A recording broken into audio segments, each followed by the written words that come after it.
pledge. I can't. I pledge allegiance to the flag of the United States of America and to the republic for which it stands, one nation, under God, indivisible, with liberty and justice for all. I was worried about you there for a second. Yeah, I got a little hung up there. I'd entertain a motion to approve the agenda. So moved. Second. There's a motion and a second. All in favor say aye. Aye. Any opposed? Motion carries. We are at resident comments and questions for any items not on the agenda. Going once. All right. No reports, no public hearings. I'd entertain a motion on the consent agenda. Make a motion to approve the consent agenda as presented. I'll second. Motion, and are you good on those, Brenda? Do you need me to repeat? Motion by Councilmember Monroe, seconded by Mock? Okay, then I'll keep doing it.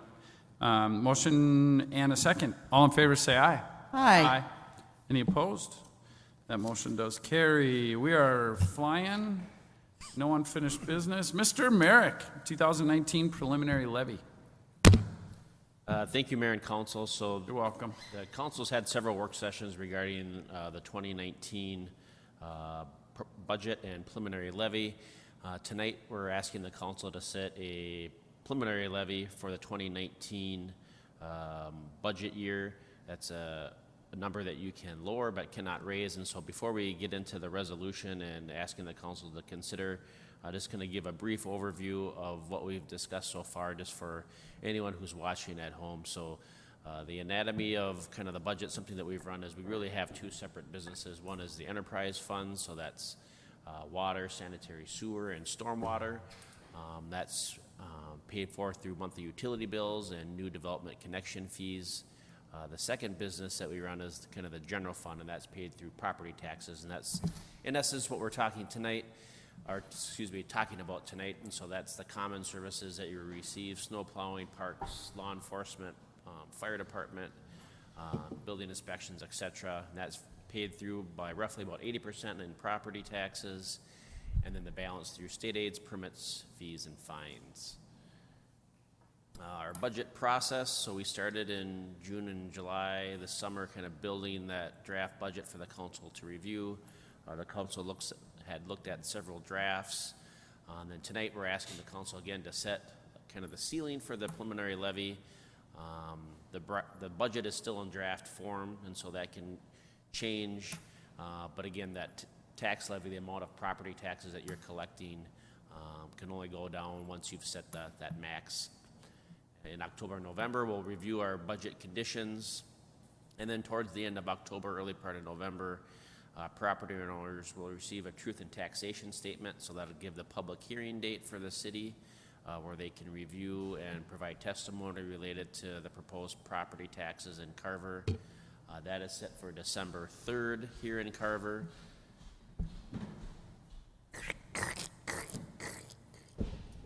There are typically kind of three main truth and taxation hearings a resident can go to. They can go to the counties, the school districts, and the cities. They're all three separate public hearings, and each agency or governmental agency has its own truth and taxation hearing. It can be somewhat complicated in that it all comes on one bill. So what we've talked about before, it's kind of like getting your CenterPoint, Excel, and cable bill all on one. But each, the county, city, and school district set their own levy. So that's something that we try to put in our truth and taxation presentation to residents, is showing them the tax statement and how that flows together. And then finally, after you receive that testimony at your last meeting of the year in December, the council will consider adoption of the 2019 budget and levy. So our revenue overview, we're anticipating 65 housing starts. We are anticipating a need for a full-time building inspector, marginal change in local government aid, and then some contributions from the Special Capital Fund to pay for our last payment for the Jonathan Carver Parkway Corridor Study. Breakdown of anticipated revenues for 2019. We're seeing a slight downturn with property tax revenue as it relates to percentage of the whole. We've been hovering around 80 to 81%. 2019's at 77%. Based on our draft budget, you can see debt service in the past has been about number 2 or number 3 as it relates to related to the total expenditures. With the City Hall debt service, that's jumped up to 29%, and so that's the leader as far as expenditures go, followed by public services, and then community development is the combination of building inspections and planning.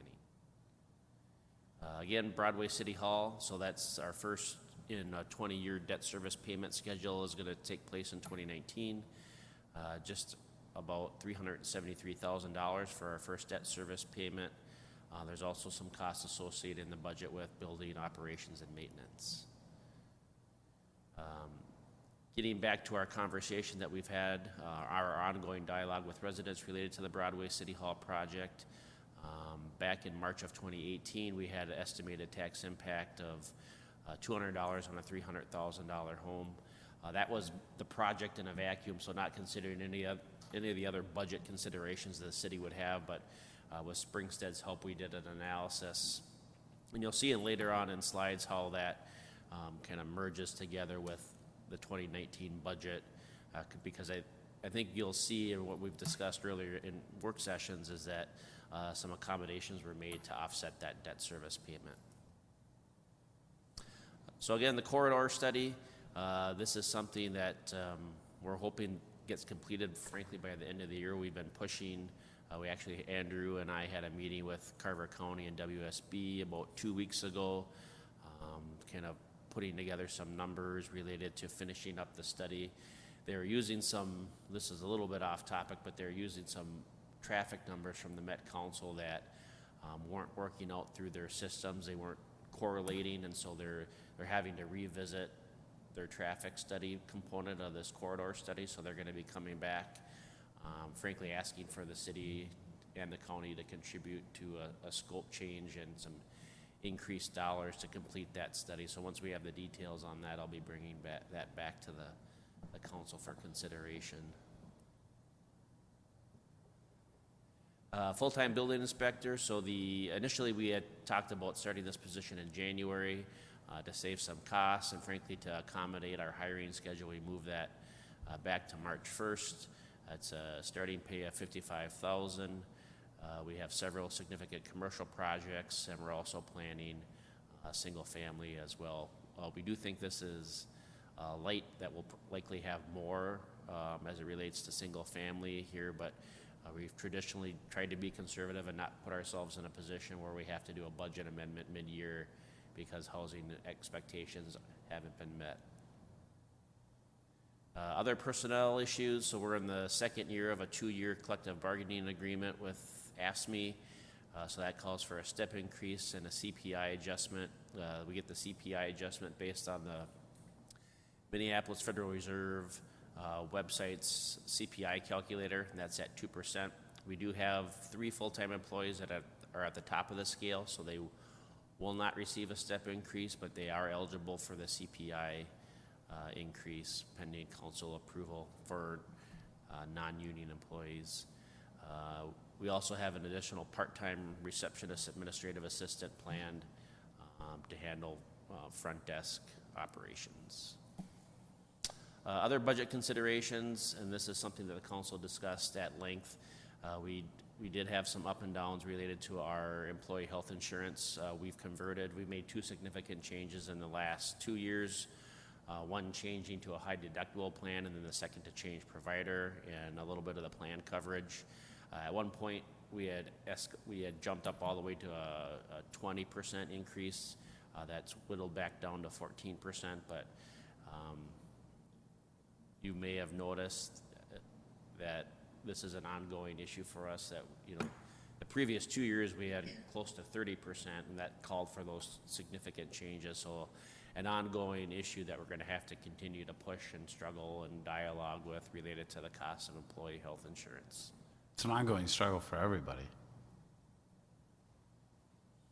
Recreation services agreement.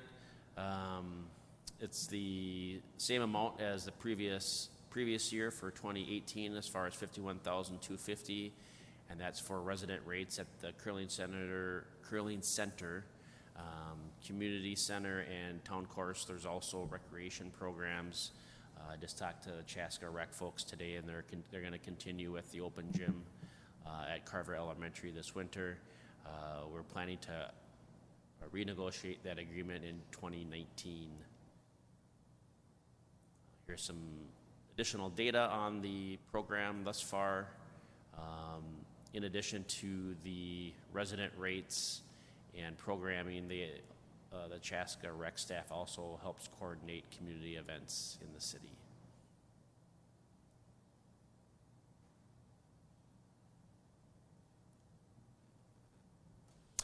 Some other miscellaneous projects. The proposed or draft 2019 budget includes repainting of the caboose and a youth baseball field. So that'd be converting an existing softball field into a baseball field. Public services capital. So these are items that are too small to kind of go into a capital equipment certificate, but have been planned for in the city's capital plan. Paul Schultz, the public services superintendent, ran through these, but we also have Brian Skoke on hand if the council wants to ask any follow-up questions related to these items. And again, the council's not adopting the budget tonight, you're adopting the cap levy amount, and so a lot of conversation can happen regarding the budget and the ins and outs. It's just you're setting basically the revenue parameters for it. Otherwise known as the not to exceed.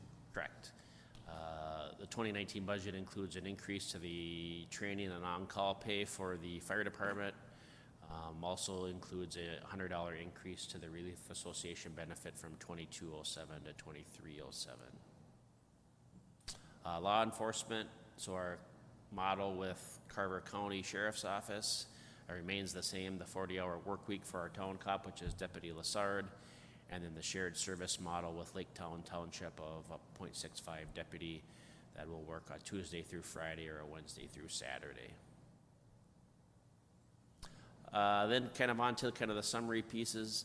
Our 2019 debt service, you can see the big piece is the $373,000 and change for the new City Hall project.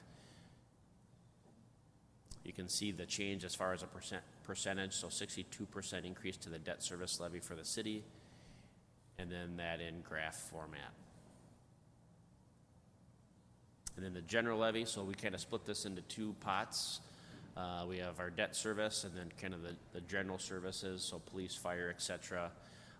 We tried to accommodate the significant increase in debt service by scaling back the general services, so you can see a 2.5% decrease in the general levy need as it relates to the 2019 budget, and then that in graph format. Then kind of where the rubber meets the road, the total levy history. So the current draft shows a 14.5% increase over the 2018 levy, but for context sake, just the debt service alone on the City Hall would have caused a 15.8% increase over the 2018 levy. And as cities grow, the city will likely be in continuing situations where there might need to be a larger levy increase depending upon the council's priorities and the direction. I think the bigger piece is the associated tax impact and the tax rate. Here you can see the total levy history for the city going back to 2015. So getting into the tax rate, here you can see how we position by history and then position with other Carver County cities. The table on your right is the final tax rate in 2018, with Hamburg being the highest, Chanhassen the lowest. And then how we compare as far as our own history, you can see from 2012, and then we had a draft one for the 2019 budget, and then we amended that based on some council direction and got it down to 50.43. But trying to manage that tax rate and how it compares, so we have some slides getting into that here. A big piece of that is new construction, but also market change. So you can see we had about $14 million in new construction, but a $23 million change in market value, and so that 5.6% is a key number. One of the numbers that we've been using on a consistent basis is a $300,000 home, And so if you look at that market change of 5.6%, realizing that in most instances, not all, but in most instances, the average home of $300,000 will have increased by 5.6%. So we try to accommodate that in some of the slides that we show. And so here you can see a $300,000 home in 2018 on average paid about $1,382 in city property taxes. So again, when someone is getting their property tax statement bill, they're looking at the counties and the school districts and oftentimes the Met Council and some watershed districts, et cetera. So it won't come out straight, but the 1,382 is that city tax.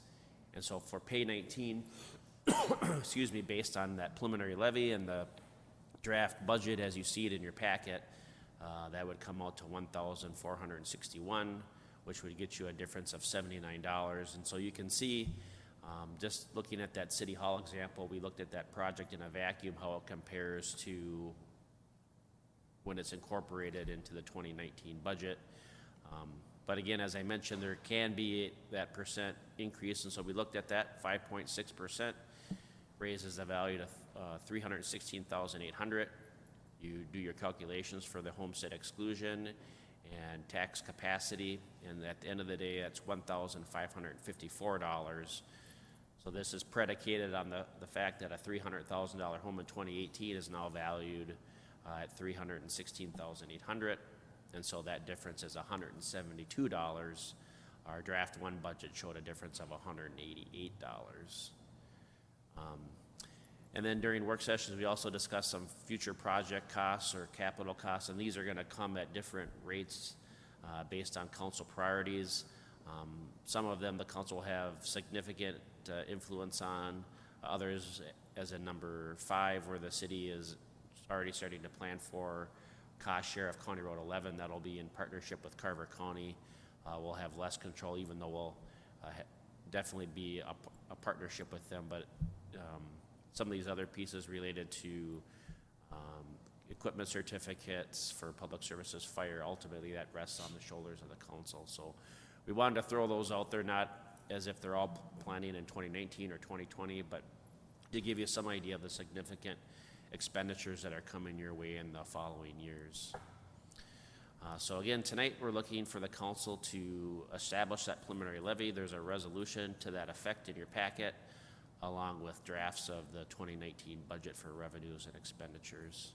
Happy to sit for questions. All right, thank you. Council, questions, comments?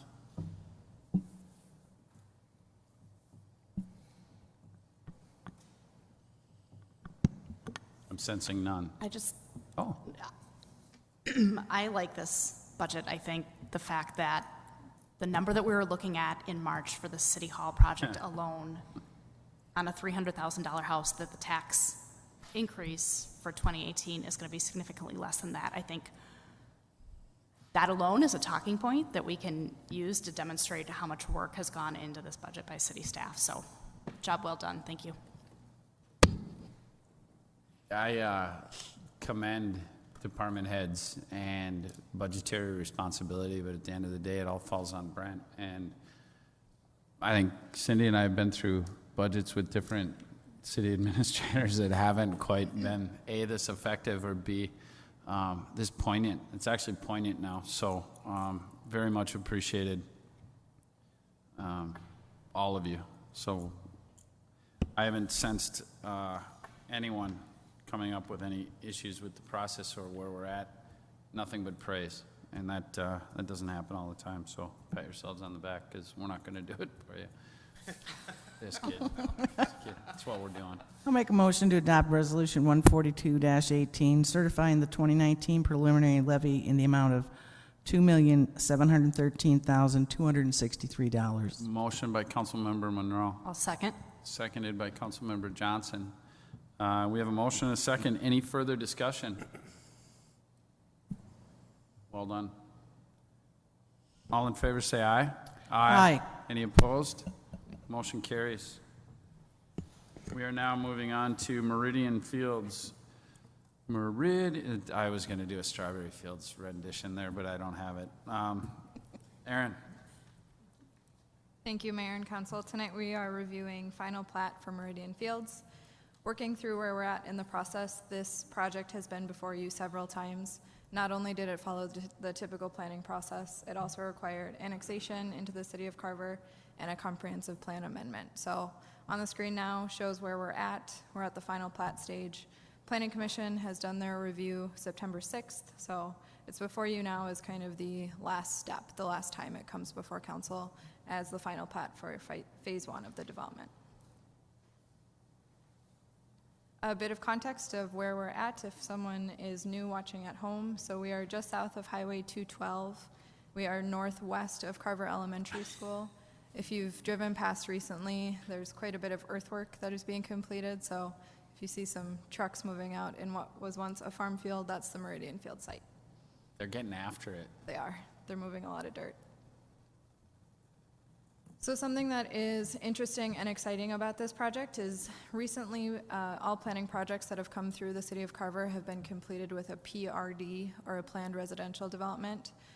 D.R. Horton is able to hit our R2 zoning district of our city code straight, so there's no PRD to review on top of the zoning. So if you think about the typical R2, it's about a 7,000 square foot lot, 25-foot front yard setback, 7.5 side yard setback, and rear is 20 feet. So not typical that a developer meets that on the head as it does for this project. So tonight we're reviewing phase 1 of the development. So it's the first 36 lots. There will be a phase 2 of 47, bringing us to a total of 83 lots, which is consistent with what we've reviewed at both concept and preliminary plat. Here is a copy of the final plat that we're reviewing tonight. You can see the 36 lots pulled out a bit, so a pretty technical planning document, but this is the final plat that we're reviewing tonight. And this is the concept plan, so taking that kind of technical document, adding some color, showing you where those first 36 lots are. Something that's been really interesting to work through with D.R. Horton is access into the site. So it started out with a roundabout, if you'll remember, at the concept phase, through preliminary plat and lots of discussion with D.R. Horton and the county. We've come to the conclusion that a roundabout is not effective to get into the site. With the amount of development that we're foreseeing west of the Meridian Field site, that roundabout would clog pretty quickly, making it not effective. So that's been something that's been kind of a moving target for us for a little bit, but with the development team and Carver County, we have been able to figure out intersection details for Meridian Fields, as well as the property directly to the east, which could develop as a commercial property. So to access Meridian Fields, they are working with UP Properties, which is the property to the east, for access to the site. So coming into some of these intersection details, this has probably been the heaviest lift for this project, is thinking not only what this project is going to do to the intersection of Minnesota Drive, previously conveyed as the extension of Spring Creek Can I Drive. stop you right there? Yeah, Why did we change it from Spring Creek Drive to Minnesota Drive on Sure. the west side?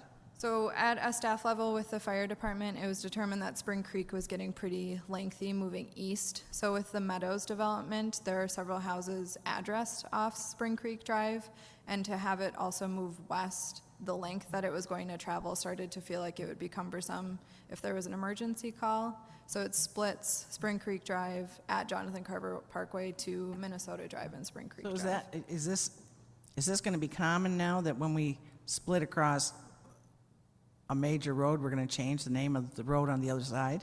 So we had discussions when we started thinking about this idea of what was existing today and how they split currently. And since this is going to be one of the main collectors with several housing developments, we felt like this was a good spot to Okay. change it. So currently, nothing south of the Minnesota Drive, Spring Creek Drive will be changing. If we had to, there aren't houses addressed off like Ironwood, so it would be an option. But we felt like this would be an effective spot due to the size and the volume Minnesota Drive could see. Thank you. Sure. So thinking about access into the site and everything that's going to develop west, we have worked really hard collectively to figure out an intersection that we think is going to work. One of the one of the interesting players in this is that commercial parcel as well. So thinking not only about residential traffic, but also what could be on the site for a commercial user. So you'll see this is the ultimate build out of the intersection of Minnesota Drive and Jonathan Carver Parkway. You'll see coming out of Minnesota Drive onto Jonathan Carver Parkway, there are 2 left-hand turns.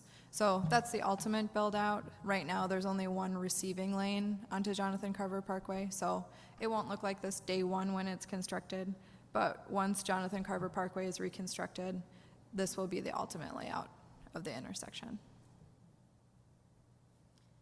Can I just ask a question about the Yes. intersection? So we don't have the results of the corridor study yet, Correct. but are you working with those folks to see if it'll jive, or it's a little bit, kind of hard to guess what they're gonna?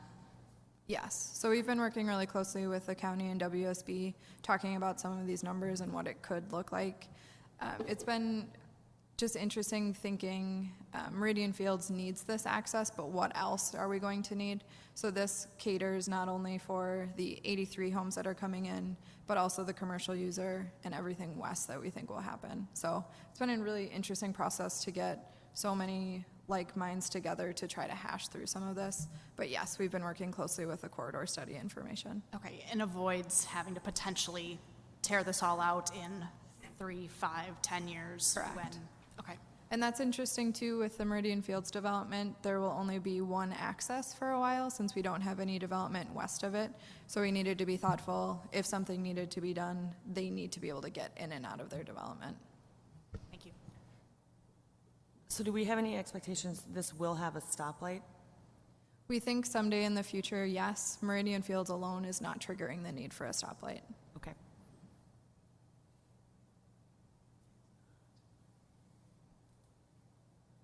Any more questions? Moving into the striping plan, so this can get a little tricky to read, but it shows the turn lanes that will be constructed on Jonathan Carver Parkway going into Meridian Fields. So you'll see that the farthest lane that currently is a bypass lane will be converted into the turn lane to get into Meridian Fields. So it's going to be really similar to what's taking place for Oak Tree to get into the Meridian Field site as well. I think that works well. Something else that has been challenging with this site is the proximity to Highway 212. So we've again worked really closely with D.R. Horton to ensure that this development will be successful for people who are moving in and with traffic on Highway 212. So on the screen right now is a cross section, so showing the homes that will be in Meridian Fields with the distance to Highway 212. There are some challenges here. Sorry. It's not funny.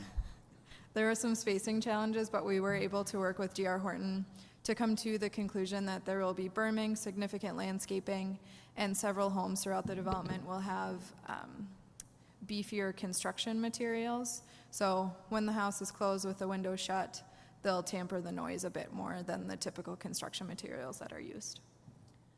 So there were just a few homes that that kind of didn't pass the noise test. Correct. Are those homes all in this first phase? No, Okay. they're not.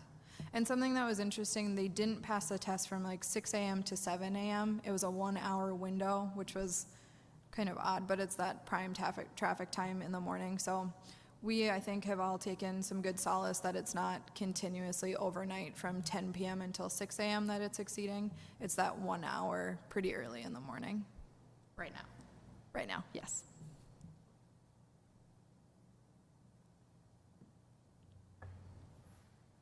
And something that was included in your packet was some information about Ironwood Park. So when the city began construction of Ironwood Park, we were confined to the property that was previously owned. So thinking about Minnesota Drive and how the layout will affect the park, we've come to some conclusions that we think will lead to a more successful park. So if you think about Ironwood Park, there was a pretty steep slope up to the property line near the multi-use fields. So with some working with D.R. Horton and evening out the grade a little bit, we're able to provide a less intense slope that we hope people will use as like amphitheater seating around the multi-use park. So it makes it less steep, makes it a bit more accessible for people. Hopefully we'll provide some seating. It also, the road realignment avoids a wetland on the property, and the extension of the road beyond what is currently Ironwood Park will allow for future access, which could include parking. So this is something that's a little bit different, but through the opportunity to partner with D.R. Horton on this, we've been able to determine that we think the park will likely be a bit more successful if we're able to make some changes in Ironwood Park.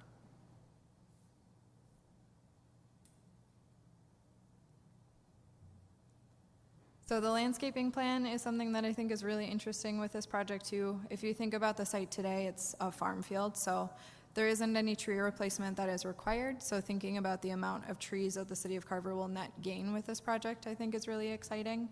So you can see on the landscaping plan, there's significant buffering along Highway 212, and there's also significant buffering along the east property line. So thinking about the east site as it develops potentially for commercial, there's a pretty extensive buffer that's being added to the site to limit the amount of like light pollution if it's a parking lot directly next to it. So setting this development up for success as things continue to develop around it has been really important to us. So thinking about landscaping and the beefiness of the Highway 212 as well as the east property line. Some examples of the homes that D.R. Horton is proposing. This is really exciting. It's D.R. Horton's first project in the city of Carver. So they have this one as well as Hawthorne Ridge. So it's going to be great to get another large developer in the community with D.R. Horton. So this is their express line. Deb Ridgway is here with D.R. Horton if you have specific questions about the make model. Come on up. Eventually, somebody's going to have a question. I can't remember what the price point is on these homes. Prices are going to start closer to the mid 300s. I know at the Planning Commission I said between 3 and 350, but it'll be closer to mid 300s for starting points. What's approximate square footages of your models? The approximate square footages range from, and I don't have this exact, but probably about 1,500 up to close to 2,000 square feet. Actually, I think we actually go over 2,000 square feet on You do. Some of them, yeah. There's the opportunity to finish space in the lower level with an extra bedroom in some cases and an extra bathroom in some cases as well. Are they 3-bedroom, 3 to 4-bedroom? Yes, so 3 bedrooms up, and then you can have an additional bedroom down. Okay. And I believe some have 2 bedrooms up, and then an additional 3 to 4 bedrooms. Okay.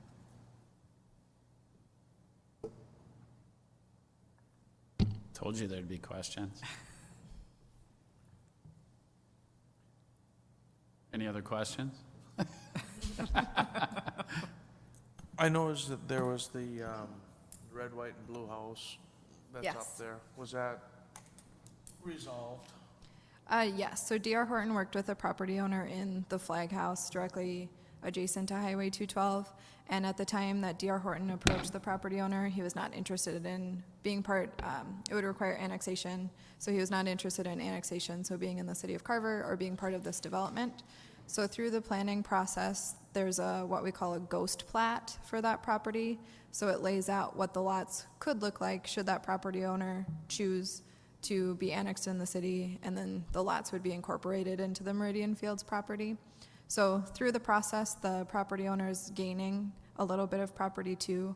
There were some fragment outlots surrounding the property that we couldn't make work for other places. So collectively, it'll make for a pretty easy platting process if and when that property owner should choose to want to be part of the development and in the city of Carver. But D.R. Horton did have some extensive dialogue with him just related to what the project's going to look like and if he was interested. How long have you been here? Since March. You've seen some stuff already. Questions? There are a couple things I'd like to note, if that's okay. Get after it. So it's something that we discussed at the time of preliminary plat were street names. So we've worked with D.R. Horton to come up with different street names. You'll remember there was like a peak circle that was included. The street names in the development now are Meridian Curve, Fields Drive, and Dewalter Circle. So Dewalter Circle will be coming in phase 2 of the development. If you think about the site north of Fleet Farm, that street, we've commonly been referring to it as Commerce. So due Walter will find a new home, we thought it was appropriate to take the historic name that was existing in Carver and have it still be in the city today. Number 2, the Planning Commission did review the information at the September 6th meeting. They held a special meeting, which I would like to say thank you to my planning commissioners. They've been really fantastic about holding special meetings to hit certain dates. And they approved the project on a 5-0 vote. The third thing to note, there is a slight change in the resolution that's presented. I had Brenda upload a different version. I called out an outlot that was going to be platted tonight that will be platted in phase 2. So a pretty minor change to one of the resolutions. It went from platting 3 outlots down to 2. So those are my 3 things to note. Thank you. Thank you. Comments, questions? I just have a question. Minnesota Drive, Yes, despite kind of the turn to the south, that is going to be an east-west road. it will. Collector. Yes. Okay. If I had some ideas, are you open to changing that name? I think we'd be interested in hearing what your ideas are. Okay. I think you already know my idea. I could. All right. It's not finalized tonight. It is finalized tonight. I'm actually proposing that we name that Monroe Drive. Nope. So if I would actually, at any point, make a motion to do that, would I, by any chance, have a second? I'll second that. Okay, then we'll know that moving forward. All right, just curious.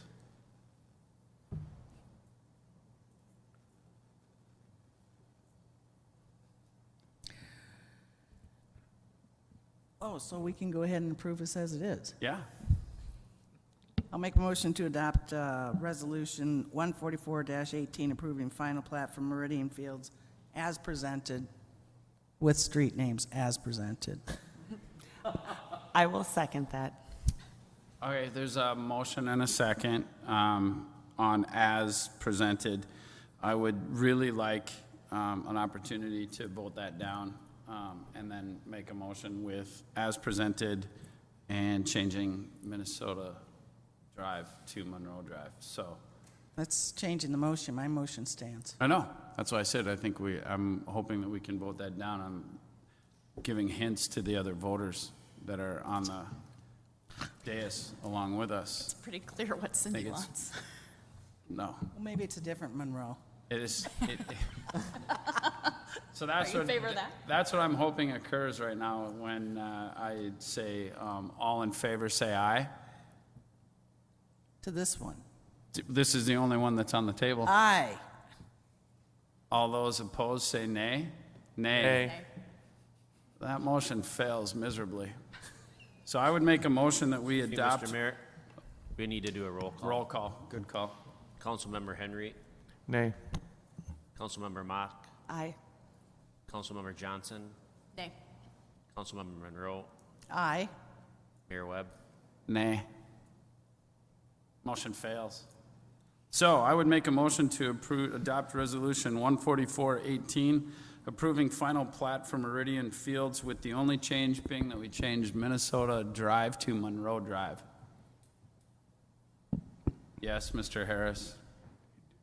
Mayor, your motion would also include redirecting that the plat, because your motion is on the resolution, you also need to direct that the plat be revised to reflect that It's a very Minnesota good Drive is point. now Monroe Drive. So noted. We'd revise the plat to make a notation that it's Monroe Drive, not Minnesota Drive. Thank you, Mr. Harris, sir. So there's a motion. I will second that. There's a motion and a second. Any further discussion? All those in favor say aye. Aye. Any opposed? Nay. Motion carries, but let's do a roll call now. Councilmember Henry, Aye. Councilmember Mock, Aye.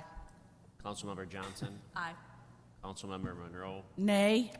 Mayor Webb. Aye. Motion carries. Oh, that's awesome. Thank you all very much. All right. Thank you. No. Thank you. Thank you. Are we not done yet? All right, we are now moving forward to the 2018 Stormwater Project. Award of bid, Mr. Buddy. Thank you. Sir. Thank you, Mayor and Council. On last Tuesday, we opened bids for the 2018 Storm Sewer Improvement Project. We had 7 bidders, and the low bid was Kusky Construction out of Chaska in the amount of $1,054,250.90. These were very good bids from the city's perspective, or my perspective.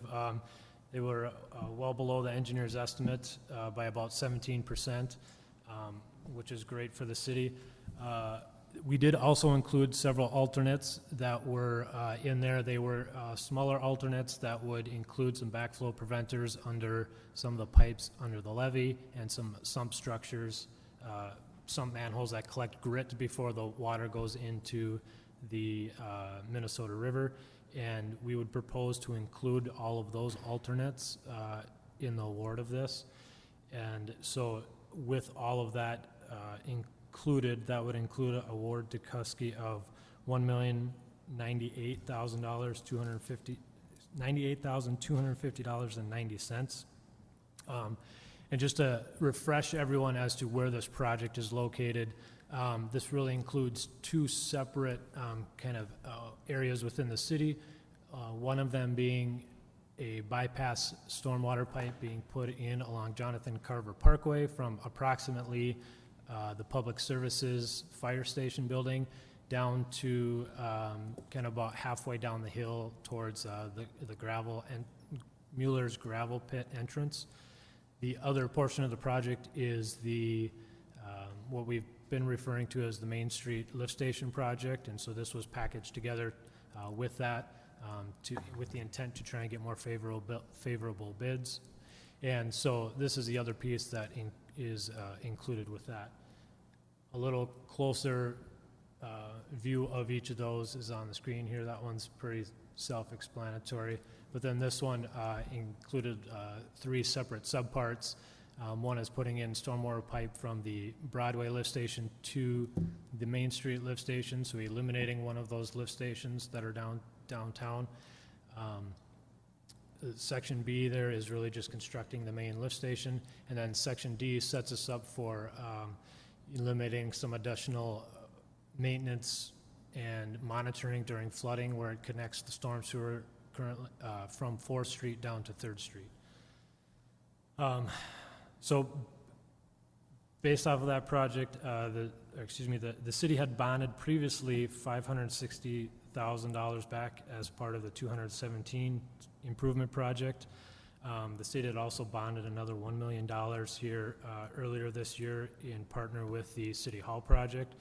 So the total amount bonded is $1,560,000, and that's to cover the entire project cost, so both construction and what's commonly called soft costs, or engineering and construction or administration costs.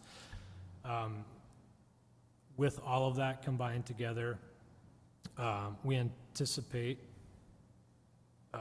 total project to be about $1,495,000, and that's still an estimate yet because we still have to do some of the inspection work, but that would stay under the total bonded amount by about $65,000. By how much?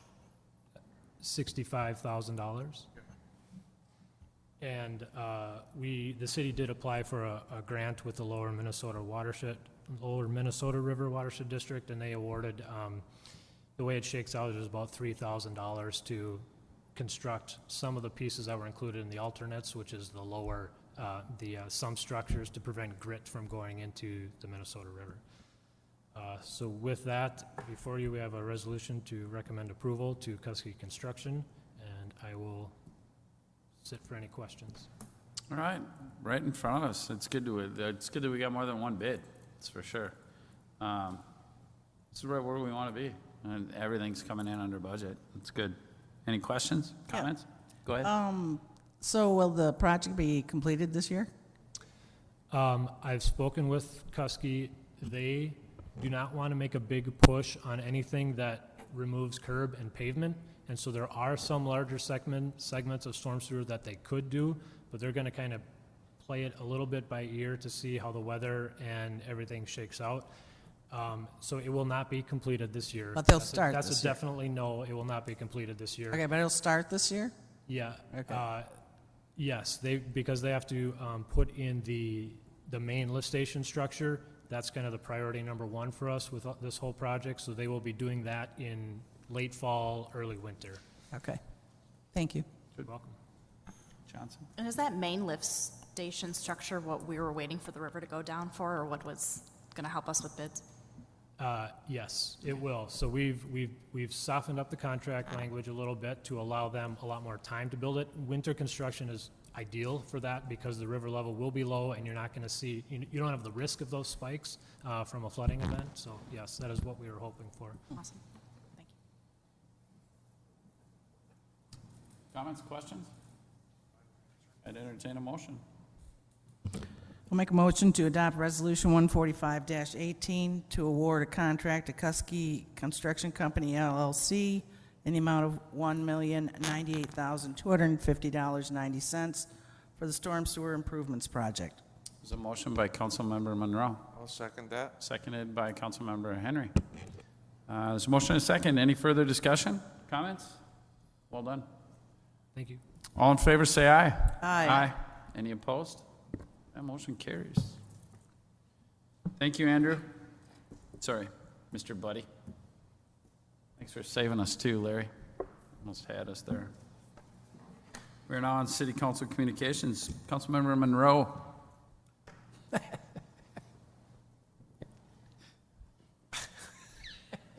I don't have anything. Councilmember Johnson. I echo Aaron's sentiment that the Planning Commission has been hitting it out of the park and meeting quite regularly lately. And also a thank you to the Steamboat Days Volunteer Committee. Everything was awesome. Councilmember Mock.